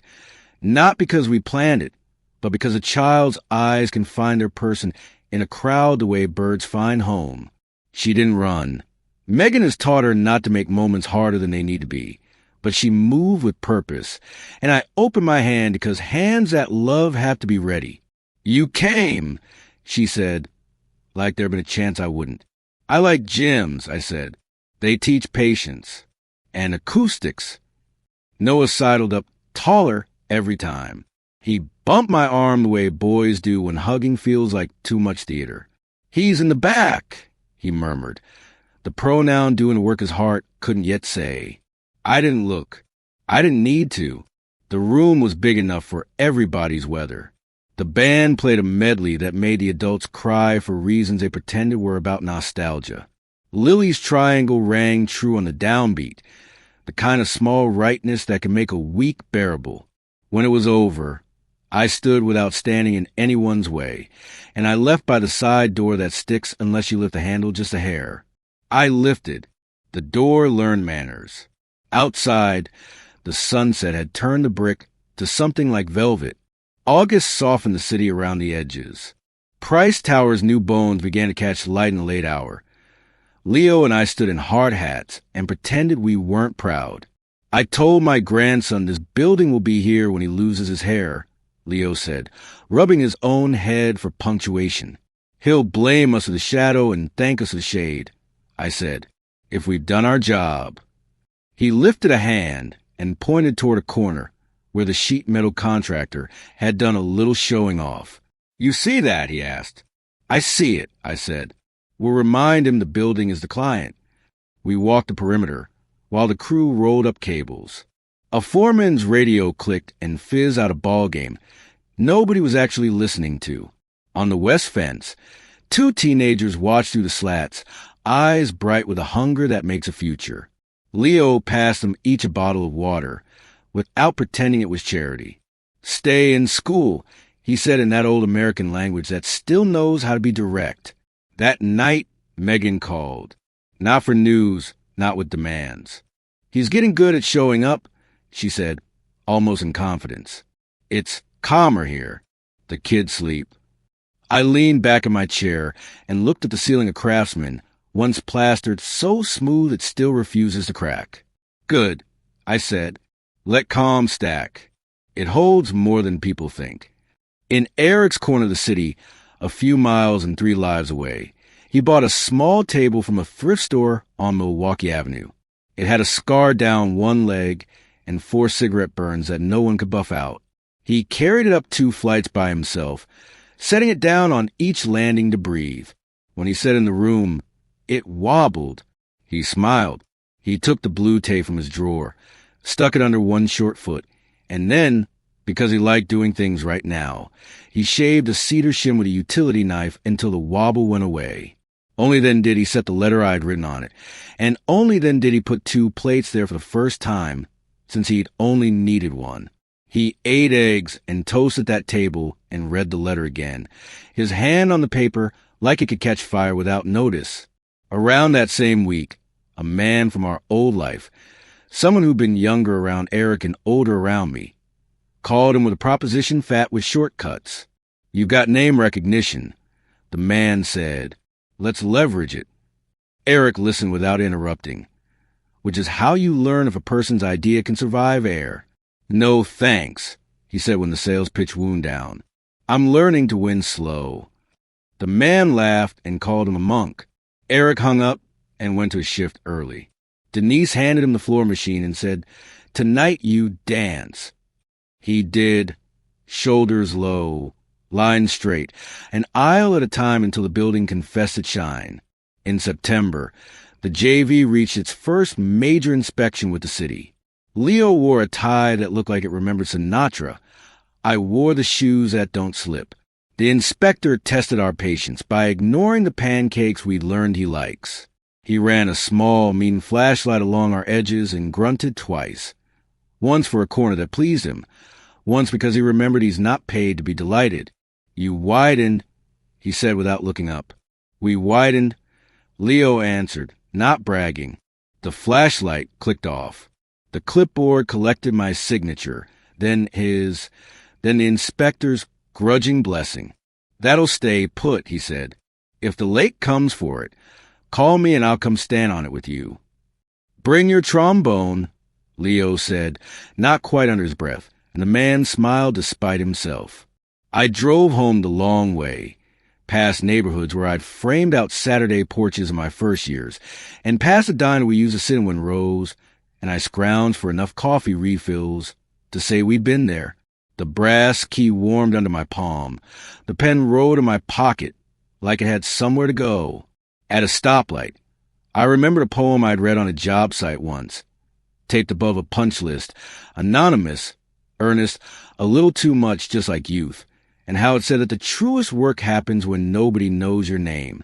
I smiled at myself for having rolled my eyes then, and nodded to myself for understanding it now. October brought the kind of cool that fixes a man's posture. You breathe different. You think sharper. The JV moved the finishing details that turn a construction site into a building people inhabit. Inside the tower, the first test lights blinked on, and a corridor that had been steel and dust suddenly proposed itself as a future home for footsteps. Outside, leaves skittered along the sidewalk like coins too light to buy anything. On a Sunday, Lily asked if she could set her newest peppermint bird on the head of my table while we ate. "I think it knows about chairs now," she said. "It won't try to sit. It will just watch." "Birds make good witnesses," I said. No-eyed the thing with the skepticism of a boy who has to keep the rules of physics where he can see them. "If it flies into the soup, it's your fault," he told his sister. "It won't," she said. And it didn't. Later, when the dishes were done and the house was wide with evening, I stood by the window and watched the maple on the sidewalk perform its end-of-season honesty. Leaves let go one by one. I thought about chairs. I thought about pens. I thought about a key that has opened doors long enough to know which one should stay closed. The phone buzzed once on the counter with a name that used to light up my mornings and now arrives like weather. Working late. Kids asleep. Thank you for everything you are and aren't doing. I type good night. Keep going. I put the phone face down. In November, a small envelope arrived without preamble. No return address beyond the same block print he wrote on school permission slips. Inside, 2 ticket stubs taped to a torn index card. Willis Tower, 30th floor, sunrise. A date I could make, and a time I've always preferred. No note, no ask. An invitation to a view. I set the card on the fridge behind Lily's old list. The magnet held both without struggle. On the morning circled by the stub, before the city had rubbed sleep from its eyes, I took the elevator up in a building whose maintenance crew had been gentle with the corners. On 30, a single figure stood by the glass, uniform neat, hands in pockets, shoulders steady. He didn't turn. He didn't need to. The city below us did its slow trick with the light, the lake taking on a color that looks fake until it isn't, the bridges deciding to be gold. We stood with a pane of glass between us and 10,000 stories. I kept my eyes on the horizon because some meetings prefer the third person. Good spot, I said. The best one I found, he said. We let the sun do its work with the river. After a while, he said, Miguel showed me how to keep from chasing shine. You make squares. You don't hurry the water. I know a man who says the same about concrete. I said. He nodded, and the glass wavered a little as the temperature remembered who it was. Down on Wacker, a bus turned its corner without drama. Somewhere a bakery started a batch. In a city this size, mornings multiply. On 30, the day made exactly one promise to us. It would begin. I'm not asking, he said. The words do what they could. I'm reporting. I hear you, I said, and slid my hand into my pocket to feel the brass key's teeth. The metal was warm from my skin. We watched until the sun had finished its opening argument and the light settled into duty. When it did, he reached in his jacket and pulled out a single sheet of paper folded as true as a blueprint. He handed it without looking. I didn't open it. Not yet. Some things you don't read at a window. You read them at a table that doesn't wobble. We rode the elevator down with a few office workers who didn't know what they were sharing space with. On the ground floor, we stepped apart like two men taking different exits from the same sentence. Outside, the air had that honest chill that November keeps for people who get up early. I looked at the paper in my hand and felt the weight of a future handled lightly. The fountain pen in my pocket felt heavier in answer. When I reached the truck, I set the page on the passenger seat, my palm flat over it. The way you quiet a thing that wants to blow away. Then I turned the key, old brass catching the teeth, and the engine started like it remembered me. I drove home with the folded page on the passenger seat, and my palm laid over it. The way you keep a map from fluttering when the window is cracked. The truck smelled faintly of coffee and old leather. A chorus of grocery bags rustled in the cab because I hadn't gotten around taking them in last night. At every red light, I had to fight the urge to lift a corner and read. Not at a window, I'd told myself on 30. Read it where we can help you hold it. At the kitchen table, the same oak that remembers louder Thanksgivings and quieter Tuesdays. I set the paper down and took a breath you could stack a book on. The butter knife did its small duty again. Not to open this time, but to slide under the crease and coax it flat. Inside the fold, a sliver of cedar tape was scotch taped to the top margin, shaved thin, the color of a well-rested baseball bat. Beneath it, in Eric's square hand. This isn't a request. It's a ledger. Hours. 612 nights. 0 late, 1 sick day. Approved by Denise. Money. Rent paid on time. Debt plan started. No shortcuts purchased. Learning. Squares over shine. Corners tell on you. Up is for show. Level keeps.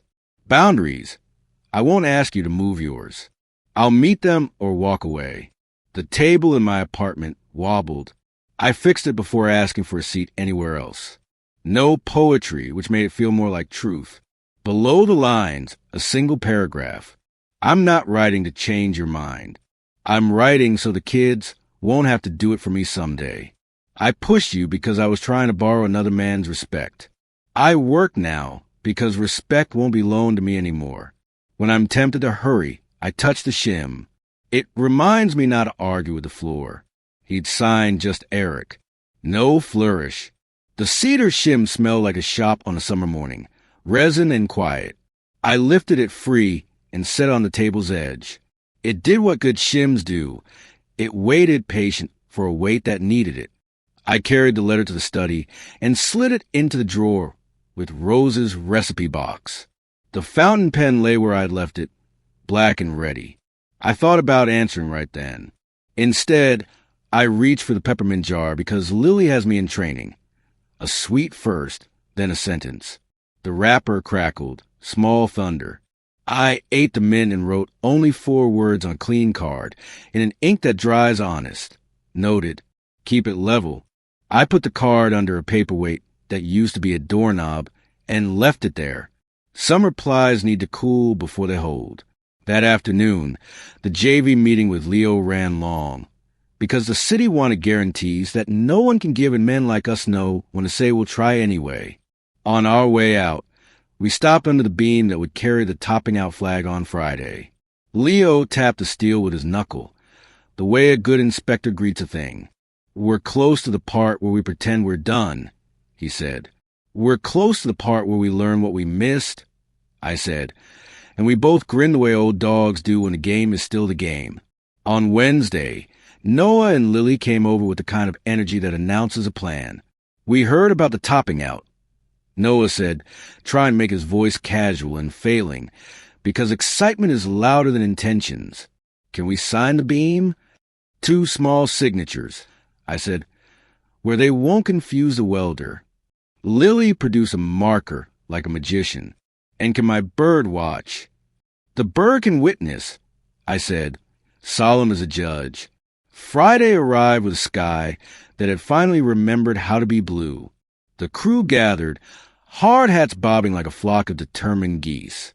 There's an old custom in this line of work. Set a small tree on the highest beam, so the building remembers it once shared space with green. Leo brought a scrappy evergreen in a bucket, roots damp with hose water. For luck, he said, then added, and because my grandson thinks every building needs a Christmas. Noah and Lily stood straight in their borrowed safety vests. Lily tucked the newest peppermint bird into the crook of the bucket, where needles could keep it company. Noah reached up on his toes and put N+C near a well the size of his thumbnail. Kids, Leo said to me, voice soft around the edges it usually keeps sharp, are the only inspectors I'll accept without a badge. We set the beam with the crane's slow choir. Steel sang against steel, hands lifted and guided. A man on a column flicked the rope with the casual bravery that gives mothers gray. The little tree wobbled, and then found its center. People clapped because humans will always clap when something bigger than them takes its place without hurting anyone. In the crowd, down by the fence, I saw a familiar blue jacket and a cap pulled low. He didn't wave. Neither did I. We let the city put us in the same frame, and then go back to work. That night a storm shouldered in from the lake, with a swagger it hadn't earned. It dumped its temper over 3 neighborhoods, and threw a tantrum at our west-facing windows. At 2:13 a.m., my phone lit with Leo's name. We got a leak on 19, he said. Not a failure. A forget. Somebody left a temporary drain cap that shouldn't be there. I'm on my way, I said, grabbing my coat. The brass key, already warm from the body, heated hordes. The streets were empty in that way that makes a city feel like a secret. When I pulled onto Wabash, emergency strobes had turned the rain into a parade of red and blue needles.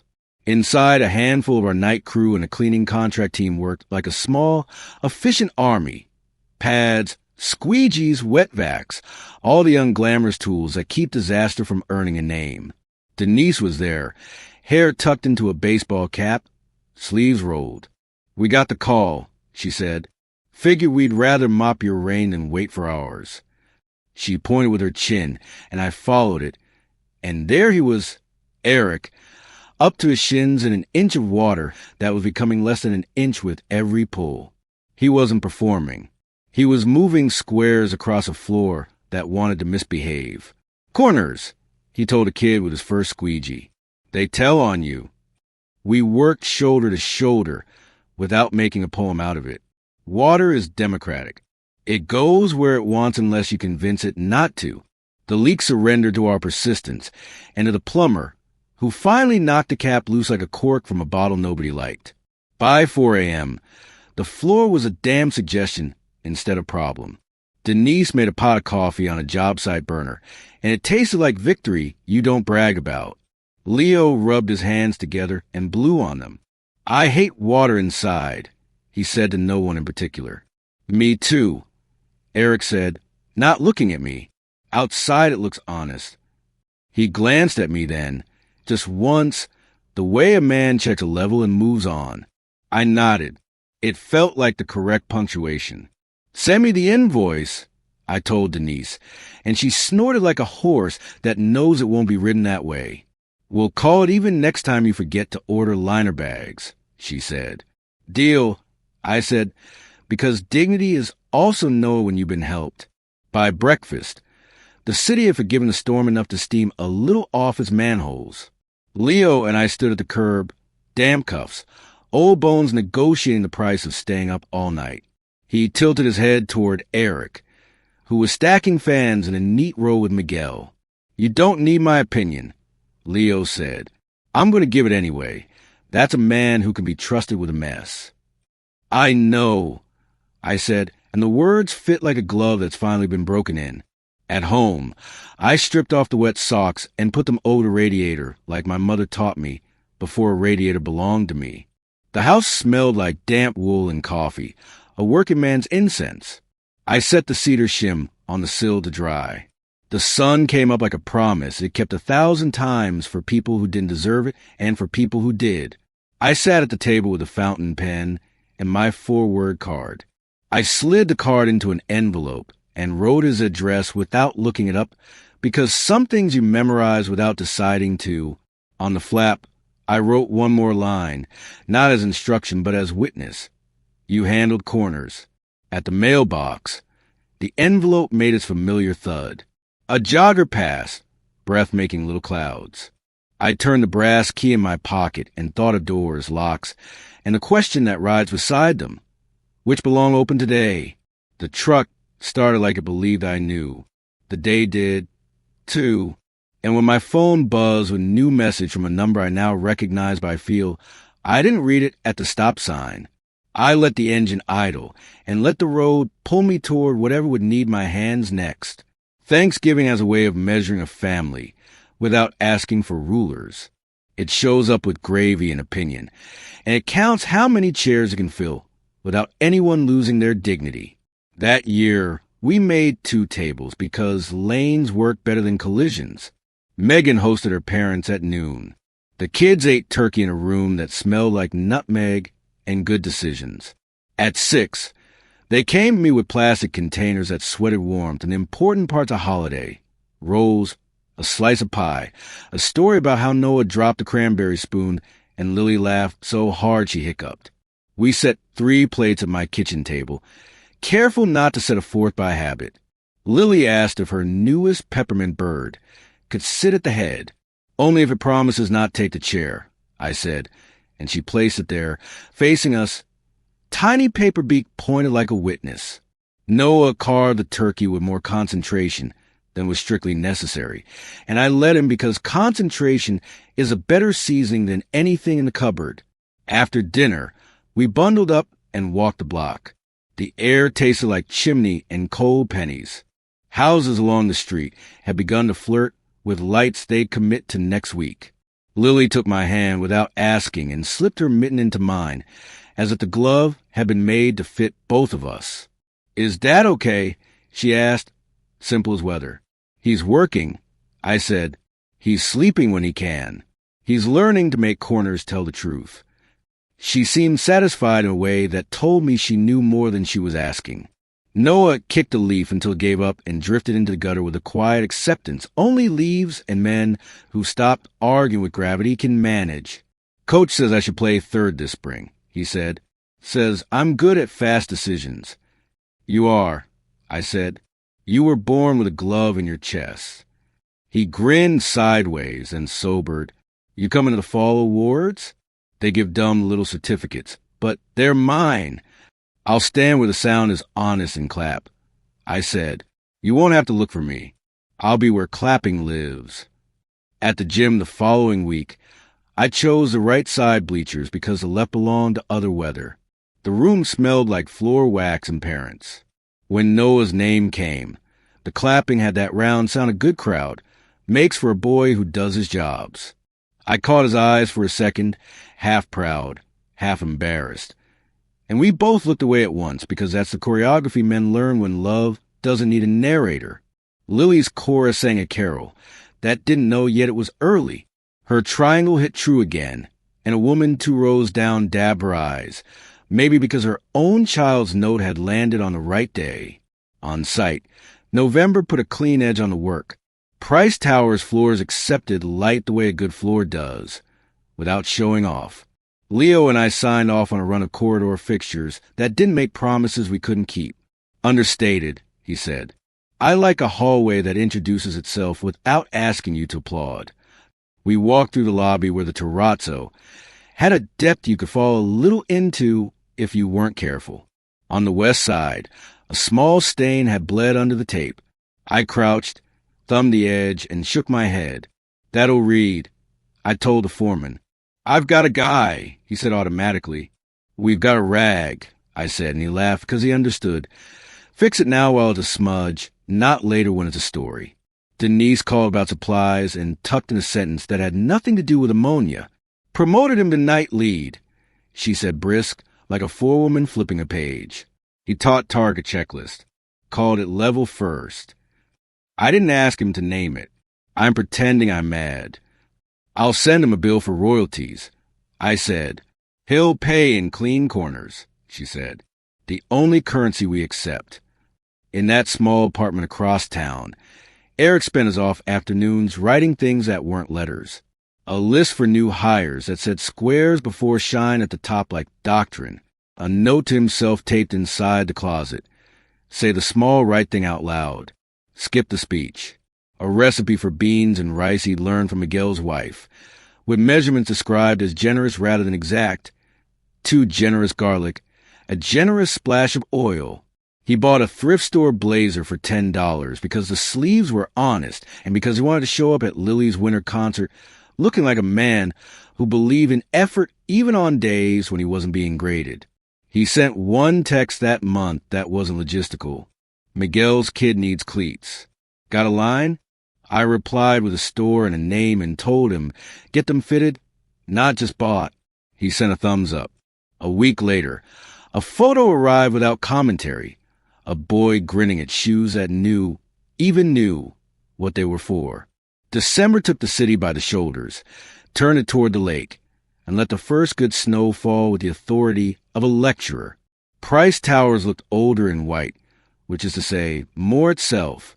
We set the first temporary wreath on a column inside, because buildings appreciate ceremony more than they admit. Leo brought a thermos big enough to insult a kettle, and poured coffee, so strong it could have lifted the beam by itself. I told my grandson this would be his Christmas memory, he said, because he'll have 40 more, and they'll all need somewhere to stand. My house learned winter's silence again. The radiator resumed its patient metronome. The brass key warmed in my pocket, came out to touch cold doorknobs, went back to hold its post. On a shelf in the study, the cedar shim lay next to my wife's recipe box as if it had always belonged there, would beside wood, function beside mercy. One Sunday morning, snow tried to be a sermon, and I let it.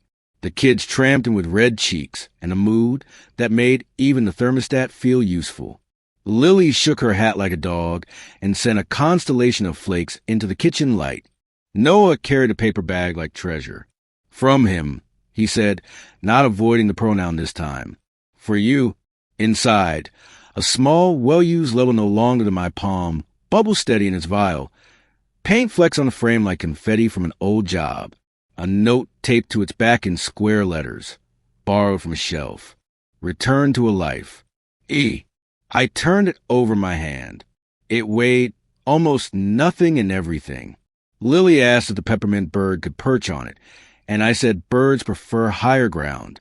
She set it on the windowsill above the table where drafts tell the truth, and we all watched the paper ripple and then settle, as if even a bird knows when a house is level. Near the end of the month, Denise called while I was in the truck. Heater clicking like it owed me an apology. "We're closing early Christmas Eve," she said. Crew voted to spend the first hour together. Potluck in the break room. He's bringing beans and rice that don't lie.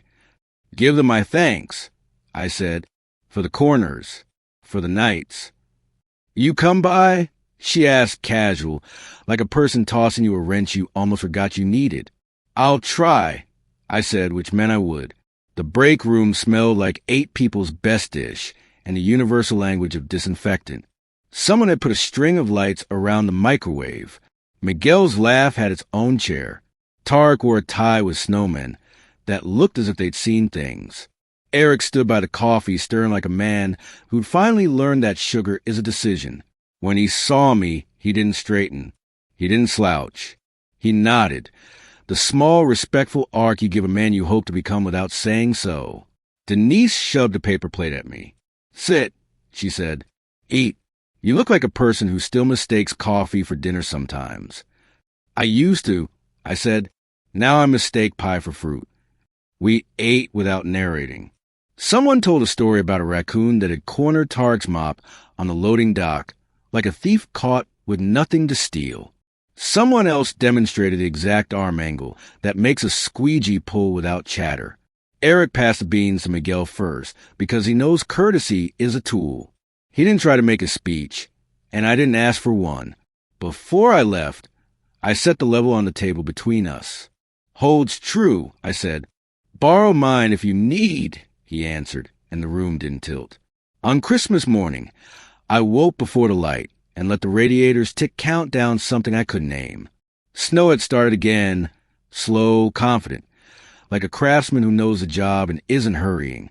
I made coffee and 2 eggs. I set one plate at my kitchen table, then set a second and laughed because habits can aspire to hope if you let them. I slid the second plate back into the warming oven the way you tuck a letter into a drawer for later. The mail came early. The carrier knocked once like an old friend and left a small envelope with my name, written like a man who had practiced first. Inside, a card made from a piece of craft paper folded true. "Thank you for not rescuing me from consequences. Thank you for loving the kids louder than pride. Thank you for signing what needed your name. I'm not asking for a seat. I'm making one. If you ever want coffee at a table that doesn't wobble, there's space. No address. No time. Just space." I set the car beside the level, by the cedar shim, under the watch of a peppermint bird that had learned, over a year, how to stay where it did the most good. The brass key in my pocket made its small half-moon through the lining. I pressed my palm flat on the table, a reflex and a benediction. It didn't wobble. The house breathed. Outside, the city started its slow unwrap of a new day. I took out the fountain pen, uncapped it, and drew a line across a clean page to make sure the ink remembered me. Then I wrote a sentence that wasn't an invitation and wasn't a refusal. It was what a man says when his life has finally measured itself true. "My door isn't a test. It's a door. Knock when the work of your day is done. And bring your own cup." I left the page on the blotter without folding, because not every truth needs an envelope. I watched the snow add itself to the rail, flake by steady flake, and listened for footsteps I wasn't owed but would know anywhere. A man's tread that learned squares before shine. A son's timing that had discovered how to arrive without taking in the quiet, right sound of a key turning only when it was meant to. Snow kept its slow tempo through the afternoon, giving the city the look of something forgiven. I left the page with my sentence open on the blotter, and went about the day like a man who trusts his own handwriting. "Pancakes for Sunday," I wrote on the corner of a paper bag. "Peppermint, snow flavor?" Lily's joke echoed, and I smiled alone in the kitchen because some echoes furnish a house. Evening arrived the way December evenings do, soft-footed, with a sky the color good slate, and windows becoming mirrors. I didn't rehearse anything. Rehearsal is for speeches and apologies that want to purchase outcomes. I wiped the counter with a rag that had earned its stains. I checked the radiator, which answered with its patient tick. I put the brass key on the table beside the level and the little cedar shim, the way a carpenter lays out his tools not to show them off, but to keep them in hand. When the knock came, it wasn't dramatic. The kind of knock you'd teach a boy. 2 firm, 1 polite. I didn't make him wait. Doors aren't tests, I told a blank page. They are doors. I opened it to a man carrying his own mug, the small, decent weight of it held like a peace offering. He didn't want to exaggerate. Evening, he said, already in the house's key. Evening, I said back, stepping aside without a sermon. He stamped snow from his boots on the mat the way I taught him before he remembered anything else, set the mug on the counter, without needing me to point to where mugs go, and stood a half-step inside like a man who knows the difference between entering and occupying. His jacket held the clean lemon of a night cruise uniform, and the winter air on his collar carried the honest bite of the walkover. He looked rested in the eyes, even if the body was making its case. I brought coffee grounds, he said, showing the bag like a permission slip. Strong as a promise. We'll dilute the promises, I said. I still like sleeping. We made the coffee like people who had each learned something about patience this year. Water up to the right line. A pause for the bloom. The sound of pour over that always reminds me of rain on a car hood. He set his mug under the stream first, then pulled it away and set mine there without ceremony. I noticed he didn't glance at the head of the table. He noticed that I noticed. We let that tiny exchange do its quiet work and moved forward. We sat shoulder to shoulder on the long side, not the head. The level on the table threw a small green line when it caught the lamp just right, and the bubble kept its mind. He set his palm on the oak, the way Noah does, test more than claim, and nodded once. Not a compliment to the furniture, but to the steadiness it represented. "Kids good?" he asked, the way a man should ask first. "They are," I said. "She's trying to invent a candy that tastes like weather." He's learning third bases and patience. He smiled, a compact thing he didn't force wider. I told him corners can be your friend if you give them a job. That's the best sermon a third baseman will ever hear, I said. He took a careful sip. "Mr. Caldwell," he began, then stopped himself and smiled again at his own habit. "Tom," he corrected. "Thank you. Not for tonight, for the year. For the things you did and the things you didn't. For letting the ledger be the ledger. Thank you," I said, "for writing what needed to be written and not what you hoped I'd read." He laughed, softer now. "Miguel says I apologize better when I don't try to sound smart." "Miguel is a theologian," I said, and we let the laugh finish its course. We didn't take inventory. Inventory is for warehouses and guilt. We spoke instead in the small, accurate sentences that can carry a room. The JV's footings held in the last storm. Denise promoted Tarek to train the new hire. A plumber's cap had come off without an argument because someone finally brought the right wrench. A boy needed cleats and found them. A girl's paper birds had learned to watch better than fly. He noticed the cedar shim on the sill and picked it up with the respect you give an object that has taught you a word. "I keep one in my pocket sometimes," he said, turning it in his fingers. "When I feel the old hurry, I touch it. Reminds me not to argue with floors." "That's a religion I can get behind," I said. "The Church of Level and Corner." We ate a slice of Lily's pie the way men do decided sugar can be a humble sacrament. He washed the plate after and left in the rack right side up, which told me he'd been paying attention all along. "Leo says your inspector eats pancakes for grace," he said. "He does," I said. "And he reads our beams like scripture, grudging then faithful." He nodded, his eyes taking in the level, the key, the pen on the desk in the other room with its cap off like a bird ready to alight. "I'm not asking," he said, and it didn't sound like resignation. "I'm reporting." "I know," I said, "and I'm listening." He told me without swelling the words that he was moving to a small apartment with more light and a second chair that matched the first on purpose. The table wouldn't wobble. He'd made sure. He told me about the cruise potluck, the raccoon with ethics, the industrial-sized coffee that could strip paint and sorrow, and about the night of the leak when corners told and people answered. He didn't reach for a moral. He didn't need to. He handed me, in small pieces, evidence that his days were building something true. We fell into a quiet that wasn't empty. Houses deserve that. Pauses that honor what's been said. Outside, the snow had softened to the fine kind that lands and stays. The radiator ticked its steady measure. Somewhere down the block, a neighbor's laugh carried briefly into the air and lost its details on the way.